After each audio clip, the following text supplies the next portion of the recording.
Hello everyone, welcome back to healthy flavours. నేను మీ సునీత కిరణ్. ఈరోజు నేను మీకోసం సొరకాయ పాలు పోసి కూర ఎలా చేయాలో చూపిస్తున్నాను. ఇది చాలా కమ్మగా ఉంటుందండి. అన్ని టిప్స్తో పాటు ఈ రెసిపీని చూపిస్తున్నాను. ఇది చాలా క్విక్ రెసిపీ అండి. ఇది రోటీస్లోకి బాగుంటుంది, రైస్లోకి బాగుంటుందండి. కూర ఎక్కువగా తీసుకోవాలి అనుకున్నప్పుడు ఇది చాలా మంచి చాయిస్. మీరు గనక ఈ ఛానల్ని ఫస్ట్ టైం వాచ్ చేస్తున్నట్లయితే హెల్దీ ఫ్లేవర్స్ ఛానల్ని సబ్స్క్రైబ్ చేసుకుని రెసిపీస్ ట్రై చేయండి. మనం రెసిపీలోకి వెళ్ళిపోదాము. ముందుగా ప్యాన్ తీసుకొని కొద్దిగా ఆయిల్ వేసుకోండి. ఆయిల్ వేడెక్కిన తర్వాత ఒక పావు టీ స్పూను ఆవాలు, పావు టీ స్పూను జీలకర్ర, మినప్పప్పు, శనగపప్పు వేసుకోవాలి. ఈ మినపప్పు శనగపప్పు వల్ల చాలా మంచి రుచి వస్తుంది కూరకి. ఇవన్నీ కూడా చక్కగా వేగాలి. ఆవాలు అనేవి చిటపట్లాడాలి. ఇప్పుడు ఒక 5-6 వెల్లుల్లి రేకులు సన్నగా తరుక్కొని వేసుకున్నాను. అలాగే 3 పెద్ద పచ్చిమిరపకాయలండి. బాగా కారంగా ఉన్నవి కాదు, లేత రంగులో ఉంటాయి కదా, అవి సన్నగా తరుక్కుని 3 వేసుకున్నాను. దీంట్లో మామూలుగా ఎర్రకారం ఉంటుంది కదా, అది ఎక్కువ వేసుకోము. పచ్చిమిర్చి కారంతోనే ఈ కూర అనేది రుచిగా ఉంటుంది.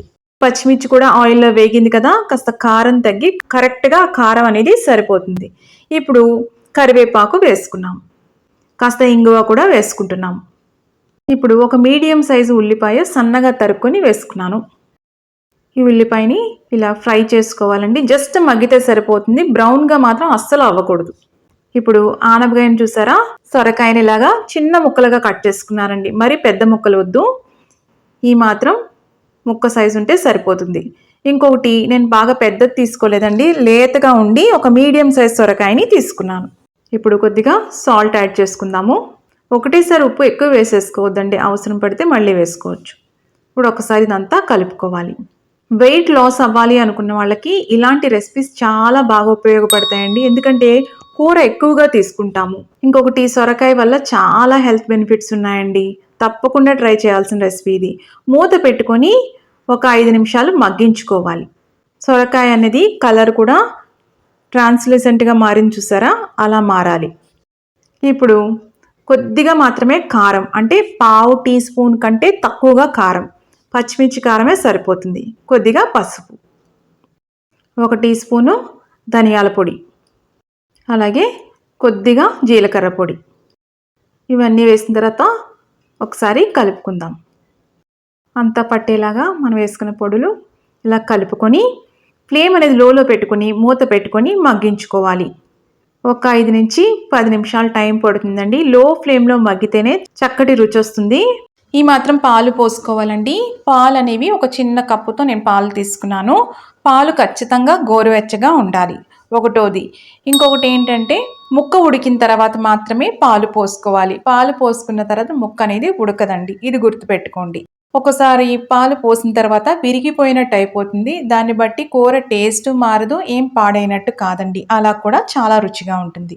ఈ పాలు పోసుకోవడం వల్ల చాలా కమ్మగా ఉంటుందన్నమాట, ఎక్కువ స్పైసీగా ఉండదు. కాబట్టి పిల్లలకి మనం ఇలా వెజిటబుల్స్ అలవాటు చేయాలనుకున్నప్పుడు చాలా మంచి చాయిస్ ఈ రెసిపీ అన్నది. ఇప్పుడు ఒకసారి కలుపుకొని మూత పెట్టుకొని ఫ్లేమ్ లోలో ఉంచుకొని ఒక 10 నిమిషాలు టైం పడుతుందండి, దగ్గరగా మగ్గాలి.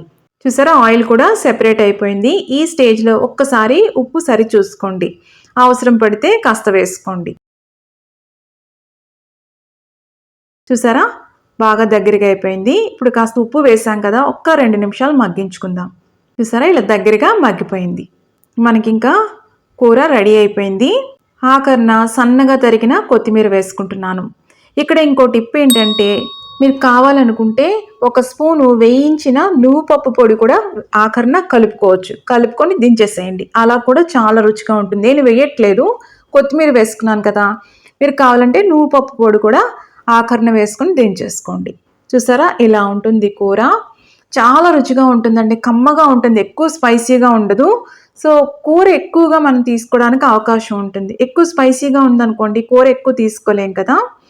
ఇది రోటీస్లోకి చాలా బాగుంటుందండి. జొన్న రొట్టె కాంబినేషన్తో అయితే చాలా మంచి హెల్దీ ఆప్షన్ అని చెప్పుకోవచ్చు. చాలా క్విక్ రెసిపీ, తప్పకుండా ట్రై చేసి ఎలా వచ్చిందో కూడా కామెంట్స్లో పెట్టండి.